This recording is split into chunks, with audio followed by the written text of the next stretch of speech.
पूरा जोर इंडिया का ये है कि हम व्यक्ति पर चुनाव नहीं लड़ेंगे, क्योंकि व्यक्ति पर चुनाव लड़ोगे तो वो हारने का डर है। सबसे बड़ी उपलब्धि मुझे लगता है कि तीसरी मीटिंग की ये है कि एक तो वो 400 से ज्यादा सीटों पर फैसला हो गया है कि उस पे एनडीए के खिलाफ एक उम्मीदवार उतारा जाएगा। वन नेशन वन इलेक्शन की जो थ्योरी है उस पर काम किया जा सकता है। पूर्व राष्ट्रपति देश के रामनाथ कोविंद को उसका अध्यक्ष बनाया जाता है कमेटी का। सरकार ने अभी तक वो एजेंडा घोषित नहीं किया है, इसीलिए कल कांग्रेस ने आरोप लगाया कि भाई ये अडानी की खबर को दबाने के लिए या इंडिया के सेशन को दबाने के लिए ये खबर लाई है। कुछ हटके, कुछ मास्टर स्ट्रोक, एक जो एड भी चलता है ना, कुछ तूफानी हो जाए, वो सब करने की उनको उसकी एक जुम्बिश है, एक कोशिश है। ऐसा कल्पना करना कि ममता बनर्जी की सरकार डिसमिस कर देंगे, कर्नाटक में भी चुनाव है वहां की सरकार डिसमिस हो जाए, दिल्ली में अरविंद केजरीवाल की सरकार डिसमिस हो जाए, ये मुझे लगता है कि काल्पनिक है। तो आपको लगता है कि क्या उत्तर प्रदेश में 4-5 सीटों पर लड़ने के लिए कांग्रेस राजी हो जाएगी? राहुल गांधी, प्रियंका गांधी, सोनिया गांधी, ये लोग चुनाव लड़े तो 3 सीटें प्लस 1-2 और सीटें मिला के 5 सीटें दी जा सकती है। कुल मिला के बात यह है कि ये जो अगर कपिल सिब्बल आज दिख भी रहे हैं आपको, मुझे उसी दिन जब मैंने वो फोटो देखी थी मुझे लगा था कि कुछ ना कुछ खिचड़ी पक रही है। नमस्ते, मैं अविचल दुबे न्यूज़ तक की साप्ताहिक सभा में आप सभी का इस्तकबाल करता हूं। हमारी जो कोशिश है वो आपको समझाने की है कि जो इस सप्ताह की बड़ी खबर है जो आगे तक जाकर और बड़ी हो जाएगी उस पर चर्चा करें। इंडिया अलायंस की तीसरी मीटिंग मुंबई में पूरी हो चुकी है और उसमें कई सारी बातें निकली हैं, लेकिन जिसका इंतजार था, जैसे कन्वीनर का या हो सकता था कि शायद लोगो निकले, वो नहीं आया है। लेकिन कोऑर्डिनेशन कमेटी के 14 सदस्यों का नाम ऐलान कर दिया गया है। इस सभी पर डिस्कशन करने के लिए आज हमारे साथ वरिष्ठ पत्रकार राशिद किदवई साहब हैं और हमारे साथ तक चैनल्स के मैनेजिंग एडिटर मिलिंद खांडेकर जी हैं। सबसे पहले मैं राशिद सर आपके पास ही आऊँगा कि जिस तरीके से इस कमेटी का ऐलान किया गया, इसके साथ साथ इसमें समावेशी तरीके से देखा जा रहा है कि इसमें ओल्ड जनरेशन के भी नेता हैं, न्यू जनरेशन के भी नेता हैं, इसके साथ साथ रेजोल्यूशन पास किए गए हैं। आखिर जो है आगे हमें क्या देखने को मिल सकता है? इंडिया अलायंस जो है वो बिल्कुल अब एक टेक ऑफ की मुद्रा में आ गया है। वो भाजपा या उसके सहयोगी दलों के ऐसे ट्रैप में नहीं आया कि जहां पर किसी व्यक्ति के इर्द गिर्द उनकी राजनीति घूमे। देखिए, समझने की बात यह कि जो इंडिया अलायंस है ये कोई दूसरे जो हमारे यहाँ पहले देश में अलायंस में जिसमें यूपीए और एनडीए भी शामिल है उसकी तरह नहीं है। वहां पर जो है, जो यूपीए का अलायंस था तो कांग्रेस एक बड़ा दल था और छोटे दल उसके इर्द गिर्द थे। इसी तरीके से जब जो एनडीए है उसका भी स्वरूप ऐसा है कि भाजपा बड़ा दल है और छोटे मोटे दल है। जो केरल में है एलडीएफ यूडीएफ, उसकी में भी यही होता है कि वाम दल बड़े हैं और छोटे दल है, या कांग्रेस और उसके साथ छोटे छोटे दल मिले हुए हैं। यहाँ मामला बराबरी का है। अब बराबरी में बड़ा प्रतिस्पर्धा बड़ी जल्दी आ जाती है, इसलिए मुझे लगता है एक बहुत बड़ी उपलब्धि है कि नेताओं में, जिसमें 4-5 मुख्यमंत्री भी शामिल है, उन्होंने अपने आप को एक तरीके से सेल्फ कंट्रोल करते हुए एक सिर्फ कोऑर्डिनेशन कमेटी बनाई है और निचले स्तर के ऊपर, मतलब जैसे मीडिया की कमेटी बनी है, एक सोशल मीडिया की कमेटी बनी है और 4 वर्किंग ग्रुप बने हैं। उस वर्किंग ग्रुप में तृणमूल ने तो कहा है कि अभी हम अपने प्रतिनिधि भेजेंगे, बाकी तमाम दलों ने वहीं तुरंत अपने प्रतिनिधि भेज दिए। तो सबसे बड़ी उपलब्धि मुझे लगता है कि तीसरी मीटिंग की ये है कि एक तो वो 400 से ज्यादा सीटों पर फैसला हो गया है कि उस पे एनडीए के खिलाफ एक उम्मीदवार उतारा जाएगा। दूसरा, कोई मतलब 26 से संख्या 28 हो गई, जो उसके घटक दलों की कम नहीं हुई कि 24 हो जाती, 22 हो जाती, 23 हो जाती, कोई झगड़े नहीं हुए और अरविंद केजरीवाल और लालू यादव जैसे सब लोग जो थे अपने सब अपनी एक सीमा में रह करके काम कर रहे हैं। तो मुझे लगता है कि मोटे मोटे तौर पर विपक्ष के लिए या इंडिया अलायंस के लिए बहुत बड़ी उपलब्धि है। सबसे बड़ी बात यह है कि कोई टूट फूट नहीं हुई, बल्कि 16 से 26 और 26 से अब 28 ही हो गए हैं। ये एक बड़ी जीत मानी जाएगी पिछले 3 महीने में। नहीं, बिल्कुल अविचल, देखिए ये जब से विपक्षी एकता की बात हो रही थी और ये पटना से बात शुरू हुई, बेंगलोर होते होते ये मुंबई पहुंच गए जी। तो जब ये बात जून में शुरू हुई थी तो सबके मन में संदेह था कि ये कैसे आगे बढ़ेंगे, कैसे होगा, इतने विरोधाभास है ममता दीदी और कांग्रेस के बीच में, ममता दीदी और लेफ्ट के बीच में, या केजरीवाल और कांग्रेस के बीच में। तो ये जो इस तरह के जो घर्षण होने की आशंका थी, उसके बावजूद अगर आप देखें कि जून, जुलाई और अब अगस्त ख़त्म हो गया सितंबर में, तो ये अभी तक तो सरवाइव कर गया। और ये मेरे ख्याल से ये एक बड़ी उपलब्धि है। और राशिद भी ये बात मानेंगे कि हाल के वर्षों में ऐसा कोई प्रयोग हुआ नहीं है कि प्री पोल अलायंस इतने व्यवस्थित तरीके से। जब यूपीए सत्ता में थी तब तो उसने एक बहुत प्रॉपर एक अपना जो भी सत्ता में रहता है उसके लिए एक अलायंस बिल्ड करना आसान होता है, लेकिन जब आप ऑपोजिशन में होते हैं तो जो वाजपेयी जी ने या अडवाणी जी ने एनडीए बनाया था, तो उसी तरह से ये इंडिया बनाने के लिए काफ़ी पहले तैयारी हो गई। पिछली बार भी यूपीए का अलायंस हुआ था, लेकिन उसमें से पार्टियां 2014 निकल आई थी, बाहर आ गई थी, तो कोई तारतम्य नहीं था, आपस में झगड़े थे। लेकिन मुझे अब ऐसा लग रहा है कि जो प्रधानमंत्री नरेंद्र मोदी से जो डर कह लीजिए या उनकी लोकप्रियता कह लीजिए, वो इतनी ज़्यादा है कि सारे लोगों को लगता है कि नहीं, अगर हम अभी नहीं जीत पाए तो हमारे लिए राजनीतिक रूप से दिक्कत हो जाएगी। तो इसलिए सारे लोग अपनी जो भी गिले शिकवे भुला के, जो भी समस्याएं भुला के वो एक साथ आए हैं। और जिस रेजोल्यूशन की बात अभी आप कर रहे थे, तो उस प्रस्ताव में भी ये कहा गया है कि भाई हम ज़्यादा से ज़्यादा सीटों पर तालमेल करने की कोशिश करेंगे। मतलब दो चीज़ें और होने की उम्मीद थी कि भाई एक संयोजक बनेगा और एक इसका लोगो आएगा। जैसे पिछली बार नाम आया, इस बार उम्मीद थी कि लोगो भी आ जाएगा और इस बार एक संयोजक भी बन जाएगा। लेकिन जो मेरी जानकारी है, सभी पार्टियों ने तय किया कि अभी हम संयोजक नहीं बनाते, क्योंकि बिना संयोजक के भी हमने 3 बैठकें कर ली है। और जब भी आप किसी संयोजक को एक चेहरा बना दोगे तो वो कहीं ना कहीं ऐसा संदेश जा सकता है कि भाई वो मोदी के वर्सेस जो भी संयोजक होगा, वो चाहे खड़गे जी हो, चाहे नीतीश जी हो, कोई भी हो सकता है। तो वापस वो जो मतलब जिसको अवॉइड करना चाहता है, जो पूरा जोर इंडिया का ये है कि हम व्यक्ति पर चुनाव नहीं लड़ेंगे, क्योंकि व्यक्ति पर चुनाव लड़ोगे तो वो हारने का डर है। हमने पिछले हफ्ते जब बात की थी कि भाई मोदी जी की लोकप्रियता 52% पर है और जो दूसरे नंबर पर राहुल गांधी वो 16% पे है, तो इसलिए भी शायद संयोजक का फैसला टाल दिया गया। संयोजक का फैसला टाल दिया गया। लेकिन राशिद साहब, मेरा सबसे एक ज़रूरी सवाल मैं ये जान सकता हूं कि यहाँ पर ये फैसले टाल दिए गए, अगले फैसले में क्या हम देख सकते हैं कि जो अलायंस पार्टनर हैं वो अब रैलीज करेंगे, कैंपेन में तेज होंगे, मीडिया से भी एक शिकायत को दर्ज कराया गया, तो आगे की जो रणनीति है उसमें सबसे ज़्यादा दिखने का दौर जो है, मुझे लग रहा है कि वो मैटर कर रहा है। जी देखिए, ये बड़ा जो अभी सफर शुरू हुआ है, मुझे लगता है उसमें तेजी आएगी और उसकी वजह से जो संसद का विशेष सत्र बुलाया जा रहा है और लोगों को ये भी एक ऐसा अंदेशा है या अनुमान लगाया जा रहा है कि हो सकता है चुनाव जल्दी हो जाए या कुछ बड़ा हो जाए। मुझे लगता है कि अभी जो ये गणेश चतुर्थी के बाद में आप देखिएगा कि इसमें गति आएगी और पब्लिक मीटिंग्स वगैरह जो है, ज्वाइंट पब्लिक मीटिंग्स वगैरह रैली शुरू हो जाएगी। जो कोऑर्डिनेशन कमेटी है उसमें मिलिंद जी, देखिए बड़ा दिलचस्प चीज ये हुई है कि उसमें शरद पवार है। और शरद पवार देखिए किसी कमेटी में हो तो उनका सबको पता है कि देश की राजनीति में उनका रुतबा क्या है। अभी जो महाराष्ट्र में इतनी राजनीतिक उथल पुथल रही तो शरद पवार एक स्तंभ की तरह बने रहे, या एमवीए का भी जो गठन हुआ उसमें शरद पवार की भूमिका थी। यहाँ शरद पवार ने ये नहीं कहा कि मुझे उसका अध्यक्ष बनाओ या मुझे कोऑर्डिनेटर बनाओ। उसमें आप देखिए तो उसमें हेमंत सोरेन भी हैं, अभिषेक बनर्जी जो ममता बनर्जी के भांजे हैं वो हैं, और दूसरे लोग हैं, तमाम राजनीतिक दलों के प्रतिनिधि हैं। उसमें शरद पवार उसके लिए तैयार हो गए। तो एक अघोषित रूप से तो शरद पवार को हम कह सकते हैं कि वो एक संयोजक की भूमिका में है, लेकिन उन्हें पद की लालसा नहीं की, कुछ अभी देने की मुद्रा में नजर आते हैं, लेने की मुद्रा में नहीं है, और वो इस चीज को आगे बढ़ा रहे हैं। और एक बार से जब अब जनता के बीच में जाएंगे तब आप देखिएगा कि बहुत ज्यादा इन सब चीजों का में गति आएगी। प्रपोजल देखिए था, प्रपोजल ये था कि ममता बनर्जी को इस कोऑर्डिनेशन कमेटी का अध्यक्षा बनाया जाए और एमके स्टालिन को उसका डिप्टी बनाया जाए, ताकि थोड़ा सा जो एक हमारा बैलेंसिंग एक्ट वगैरह का होता है कि साउथ से और ईस्ट से और दिल्ली से अरविंद केजरीवाल रहे संयोजक की भूमिका में और शरद पवार रहे। लेकिन इन सबको उसमें लगा कि एक पावर स्ट्रगल होगा कि फिर नीतीश कुमार कहाँ गए, लोग तरह तरह के प्रश्न उठाएंगे। और देखिए एनडीए और उनका जो पूरा एक इकोसिस्टम है वो इस बात का इंतजार कर रहा था कि थोड़ा सा कुछ झगड़ा हो तो हम उसमें जो है ना, मतलब बहती गंगा में हाथ धो ले या और आग में घी डालें या जो भी मुहावरा इस्तेमाल करना चाहे वो किया जाए। लेकिन यहाँ पर कोई जो इंडिया अलायंस है वो कोई ओपनिंग, कोई मौका नहीं दे रही है। 31 अगस्त को ये मीटिंग शुरू हुई और उसमें हम 3 बजे एक खबर देखते हैं, ट्वीट आता है प्रहलाद जोशी का कि साहब विशेष सत्र बुलाया जा रहा है। स्पेकुलेशन लगती हैं और 1 सितंबर आपको आकर ये क्लियर हो जाता है कि साहब जो अब आगे जाकर वन नेशन वन इलेक्शन की जो थ्योरी है उस पर काम किया जा सकता है। पूर्व राष्ट्रपति देश के रामनाथ कोविंद को उसका अध्यक्ष बनाया जाता है कमेटी का।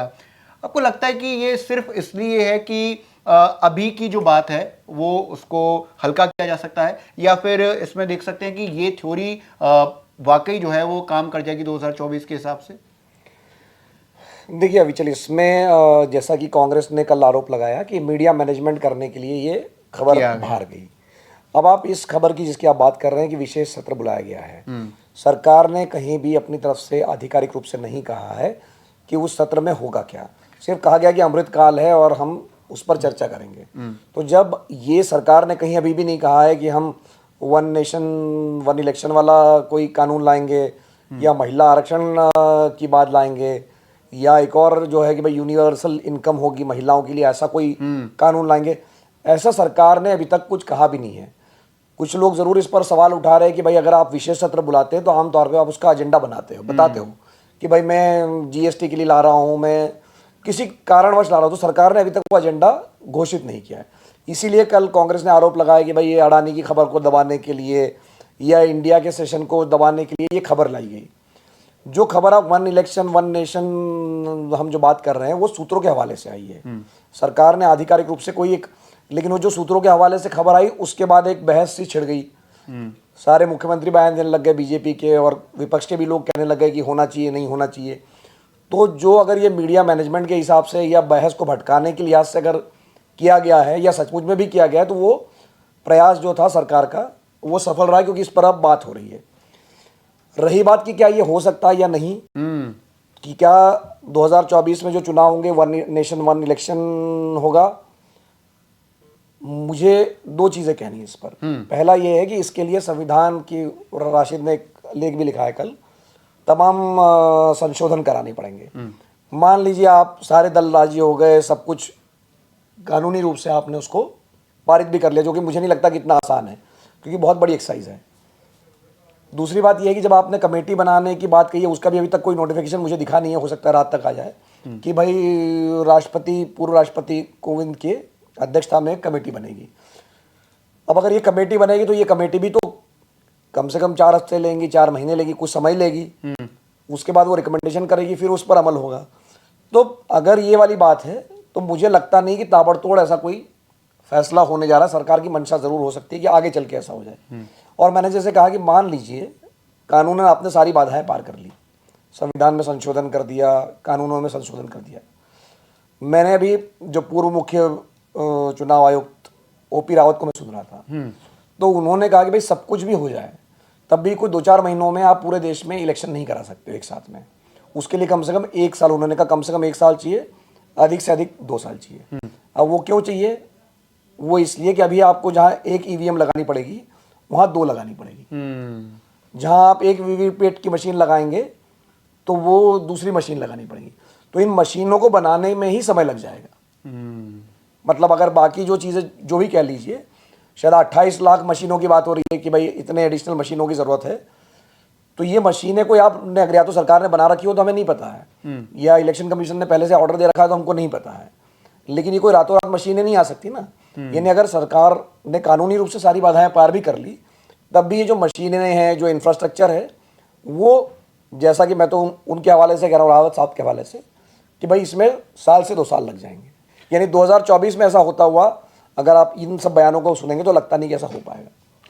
राशिद सर, मेरा इसी पर आप से टेक होना है कि आखिर ये जो वन नेशन वन इलेक्शन वाली जो थ्योरी है जो कल से चली और अभी भी जारी है और सबसे ज़्यादा चर्चा में आ चुकी है, क्या सिर्फ वो एक सेशन को दबाने के लिए है? लेकिन एक तरह से हम देखते हैं कि प्रधानमंत्री भी लाल किले की प्राचीर से इस बात का को कह चुके हैं, इस बार नहीं कहा लेकिन पहले कह चुके हैं, और इसके साथ साथ बार बार इस बात का कहीं ना इससे बात आती रहती है कि साहब विधान को लेकर जो है बीजेपी इस तरह की चीज़ लाती है, one India one tax type की चीज़ें। तो ये हो सकता है, इसमें कोई बड़ी बात नहीं है, फिजिबिलिटी को लेकर उनको कोई दिक्कत होती नहीं है, ऐसा वो कहते हैं। क्या ये सिर्फ कहने भर की बात है या इसमें होने की भी अभी जो है तेजी देखी जा सकती है? देखिए, इसमें मिलिंद जी ने कई बातें कहती हैं, तो मैं उसको पूरा इस बारे में मैं उनसे सहमत हूँ। सिर्फ 2 बातें हमें इसमें यहाँ पर ध्यान रखनी है। एक तो ये कि इसकी टाइमिंग, देखिए जो बात है, पिछली बार जब इसकी बेंगलोर में मीटिंग हो रही थी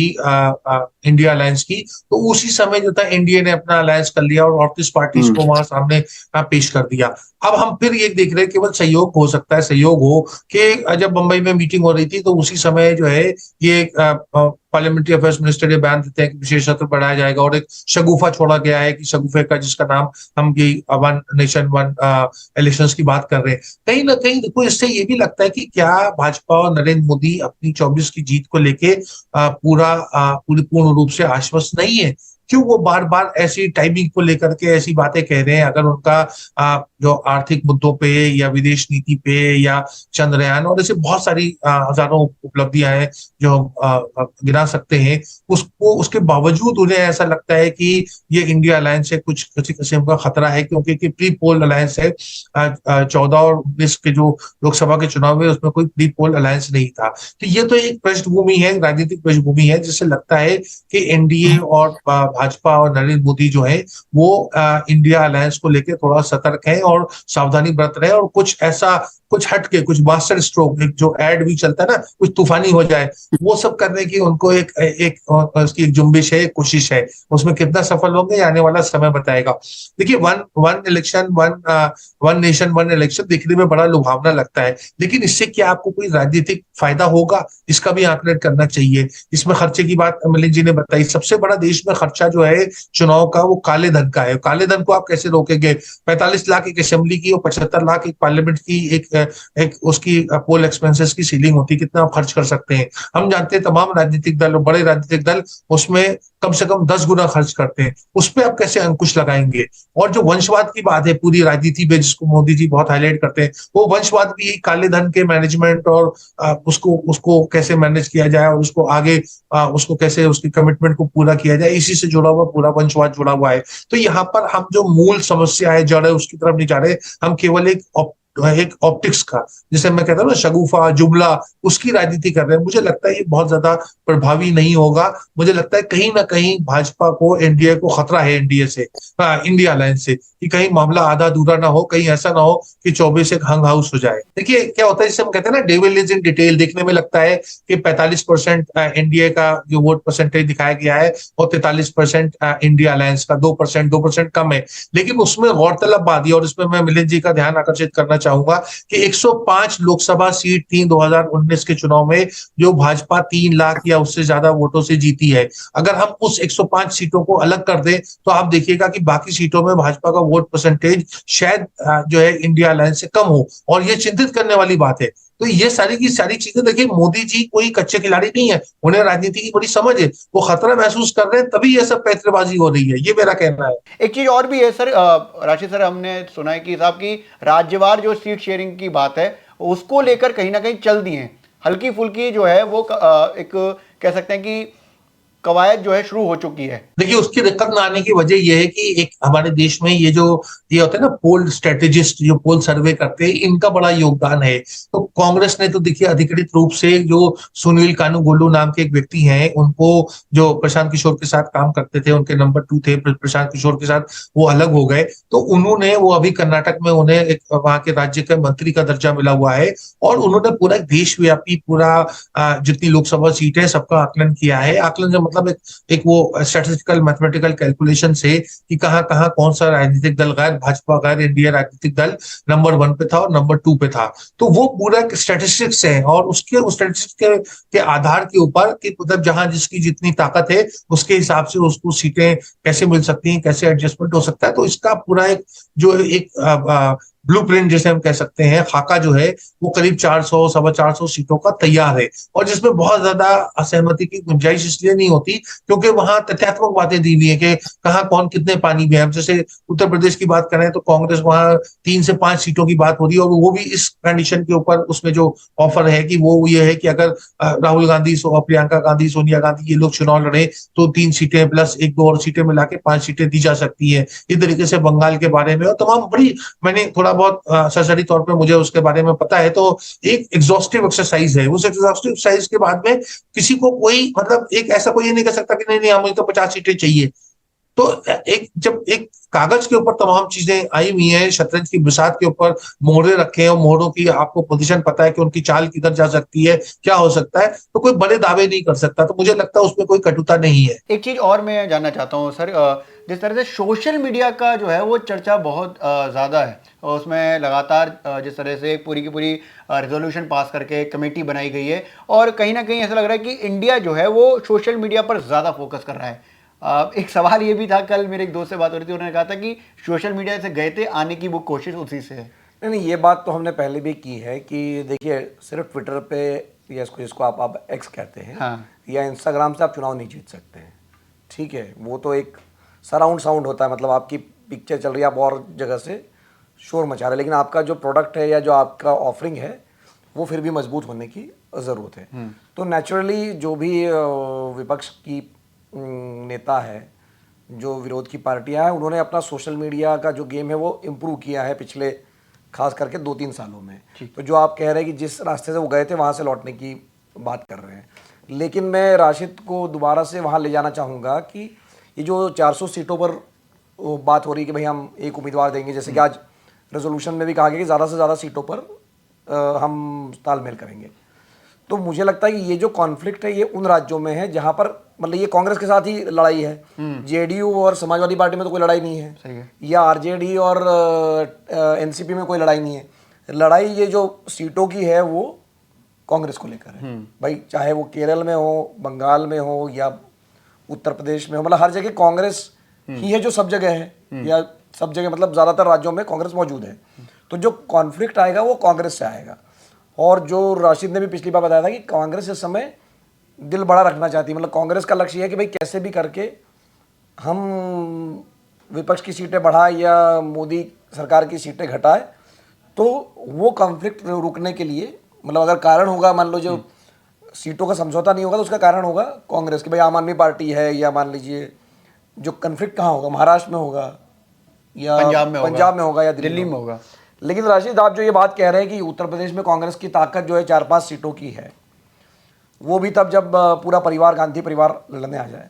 तो आपको लगता है कि क्या उत्तर प्रदेश में 4-5 सीटों पर लड़ने के लिए कांग्रेस राजी हो जाएगी और बाकी सीटें मान लीजिए समाजवादी पार्टी को दे देगी या और दूसरी पार्टियों को दे देगी? देखिए, उसमें मुझे लगता है कि कांग्रेस, अगर ये बात 3 महीने पहले भी लोग इसको नहीं मानते, लेकिन क्योंकि मोदी जी से लेकर के जो एक आर पार की लड़ाई है और जो पूरा अदानी ग्रुप को लेकर के राहुल गांधी इस तरह से बयानबाजी कर रहे हैं, मुझे लगता है कांग्रेस जो है यहाँ पर पीछे हटने की पोजीशन में आ गई है मानसिक रूप से, कि उन्हें पता है कि वो कुछ भी कर ले, वो देश में हो सकता है कि 250 से ज्यादा, एक बड़ी काल्पनिक और बड़ी अजीब बात लगती है, लेकिन हो सकता है 250 से ज्यादा सीटों पे कांग्रेस चुनाव ही ना लड़े और ऐसी स्थिति हो जाए। क्योंकि बड़े बड़े राज्यों में, जैसा आप कह रहे हैं, महाराष्ट्र है, बंगाल है, तमिलनाडु है, उत्तर प्रदेश है, बिहार है, वहां अगर कांग्रेस 10 से कम सीटों पे इन तमाम राज्यों में लड़ती है, मतलब एक एक राज्य में 10 से कम सीटों पे, तो नेचुरली उसकी सीटें बहुत ज्यादा कम हो जाएंगी। लेकिन कांग्रेस इसके लिए तैयार है, क्योंकि एक बड़ा, देखिए, बड़ा दांव खेला जा रहा है और इस दांव में थोड़ा सा एक सिनिकल अप्रोच भी लोगों का है। वो बात गई जो पहले कहा जाता था ना कि कांग्रेस की एक सोच थी कि हमारे बाप दादा ने घी खाया है, हमारी हथेली सूंघ लो। अब वो यथार्थ के ऊपर आकर के बात करने को तैयार है और काफी कुछ बलिदान त्याग करने को भी तैयार है। और इसीलिए मुझे लगता है कि बड़ी दिलचस्प और रोचक चुनाव होने वाला है। देखिए, पंजाब, दिल्ली और गुजरात, इन 3 जगह का, जिसमें मैंने पहले भी कहा कि 46 सीटें हैं लोकसभा की, जहां कांग्रेस तकरीबन 0 है, 0 है। तो यहाँ के ऊपर आम आदमी के पास काफी गठबंधन है कि अगर आम आदमी पार्टी, कांग्रेस और कांग्रेस साथ लड़े तो ये 46 सीटों में हो सकता है 15-20 सीटों को में वो भाजपा को रोकने में तैयार हो जाए। जैसे 13 सीटें उसमें पंजाब की है, 7 सीटें दिल्ली की है। दिल्ली के बारे में जो है पिछली बार भी 5-2 पे बात टूट गई थी, 4-3 चाह रही थी कांग्रेस, मतलब कांग्रेस अपने पक्ष में 3 और 4 आम आदमी पार्टी को। आज कांग्रेस जो है 5 सीटें आम आदमी पार्टी को देने को तैयार है। दिल्ली में अगर 2 सीटें मिल जाती है तो तमाम घोड़ा भाग चल रहे हैं। एक मैंने कहा कि पीछे से जो पोल स्ट्रेटेजिस्ट का बड़ा दबाव है और उनकी तरफ से सारा एक स्टैटिस्टिकल बातें दी जा रही है। और भी लोगों ने, बहुत से लोगों ने, 4-5 एजेंसीज हायर की गई हैं। उन सारे एजेंसीज का एक जो निष्कर्ष है वो ये है कि मिलकर लड़े। तो एजेंसीज या फिर एक तरह से पार्टीज का जो अपना कहना है वो ये है कि सब मिलकर लड़ें। कांग्रेस बड़ा दिल दिखा रही है, लेकिन एक इंटरेस्टिंग, जब फोटो सेशन चल रहा था, एक इंटरेस्टिंग वाकया तब हुआ जब उसमें कपिल सिब्बल नजर आए। तो उस पर यह भी खबर आई कि साहब की केसी वेणुगोपाल ने एतराज जताया, लेकिन राहुल गांधी ने कहा कि कोई दिक्कत नहीं है। मैं इस पर जानना चाहूँगा राशिद सर, आपको अगर इस पर इनपुट पता हो कि अगर कपिल सिब्बल किस लिहाज से गए, मतलब कि वो समाजवादी पार्टी में है नहीं, भले उनके समर्थन से वो राज्यसभा पहुंचे, कांग्रेस बड़े आराम से छोड़ी, हालांकि उसका समर्थन वो करते रहते हैं, किस हिसाब से गए वहां? कपिल सिब्बल देखिए एक मजे में वकील है और वो तमाम जो गैर भाजपा राजनीतिक दल जहाँ है सब में उनकी, लालू यादव से भी अच्छी बातचीत है, ममता बनर्जी से, और तमाम, चाहे वो सोरेन की पार्टी हो, जेएमएम, तमाम जगह, तो उनकी एक्सेप्टेबिलिटी को लेके कोई प्रॉब्लम नहीं है। और दूसरी बात मैं फिर कहूंगा, एक बड़ी दिलचस्प बात रही कि 14 के बाद में जो लोग कांग्रेस छोड़ के गए हैं उनको लेके राहुल गांधी ने और सोनिया गांधी, प्रियंका गांधी ने बड़ा उदार हृदय, कटुता नहीं है। और उस कटुता को देखिए जिस तरीके से मैं नाम दे सकता हूँ, प्रियंका चतुर्वेदी गई थी और उसको भी लेकर के कोई कांग्रेस को कोई दिक्कत नहीं हुई। अलका लांबा आई कांग्रेस में, आम आदमी पार्टी में चली गई थी, विधायक भी रही, फिर कांग्रेस में आ गई, उनको कांग्रेस ने अभी उसमें एक जो CWC में एक्सटेंडेड उस कमेटी का मेंबर भी बनाया है। तो देखिए राजनीतिक दल में कौन है, किधर है, इसको लेकर के कोई आपस में कोई विवाद नहीं होना है। और ये पर्सनल ईगो को किनारे रखना कितने समय तक रहेगा ये आने वाला समय बताएगा। लेकिन आज तक मतलब पटना से जो सफर शुरू हुआ है, पटना, बेंगलोर और मुंबई का, ये जगह ये बड़ी दिलचस्प और एक ये बड़ी बात रही है कि कांग्रेस या घटक दल कोई भी इस चीज को नहीं कर रहे कि साहब इस आदमी की हमें शक्ल पसंद नहीं है, इसको हटाओ, इसको लाओ, ये बातें उठापटक नहीं हो रही है। जिस दिन राजीव गांधी की पुण्यतिथि थी, संसद भवन में उनके श्रद्धांजलि दी गई, तो उस दिन एक फोटो आई थी, उसकी बड़ी चर्चा रही कि उस फोटो में पीछे सुब्रमण्यम स्वामी बैठे हुए थे। तो वो इस वजह से वो चर्चा में आई कि देखो सुब्रमण्यम स्वामी भी वहाँ मौजूद थे। लेकिन लोगों का ध्यान इस तरफ नहीं गया कि सोनिया गांधी के बगल में कपिल सिब्बल बैठे हुए थे और सोनिया गांधी उनसे काफ़ी बातचीत में मशगूल नजर आ रही थी। जो तस्वीर है वो हम दिखा भी दे अपने दर्शकों को। तो कुल मिला के बात ये है कि ये जो अगर कपिल सिब्बल आज दिख भी रहे हैं आपको, मुझे उसी दिन जब मैंने वो फोटो देखी थी मुझे लगा था कि कुछ ना कुछ खिचड़ी पक रही है। कपिल सिब्बल चूंकि पुराने सलाहकार रहे गांधी परिवार के, तो उनकी वापसी पर कोई आश्चर्य नहीं होना चाहिए। मतलब वो कांग्रेस में भी वापस आ जाए तो कोई आश्चर्य नहीं होना चाहिए। राशि सर, एक बात मैं पूछना चाहूँगा, वन नेशन वन इलेक्शन की बात जब हो रही है तो इसमें एक चीज़ और है कि लोग बार बार कह रहे हैं कि अर्ली इलेक्शन हो सकते हैं। अगर जिस हिसाब से आपने और सर ने बताया है कि जिस स्ट्रेटेजी को प्लान आउट किया जा रहा है तो उसमें टाइम लगेगा, तो इस हिसाब से तो वो लेट होंगे। मतलब लोगों में जो परसेप्शन जा रहा है वो जल्दी का जा रहा है, वो जल्दी का जा रहा है, और अगर हम देखें तो वो तो लेट का जा रहा है हिसाब किताब। देखिए जो राजनीति को देखते, समझते, सुनते हैं, उन्हें देखिए बिल्कुल साफ पता है कि अगर नरेंद्र मोदी जी को जल्दी चुनाव करना है, राज्यों के साथ चुनाव करना है, तो वो सबसे आसान तरीका, उन्हें कोई संसद का सत्र बुलाने की जरूरत नहीं है।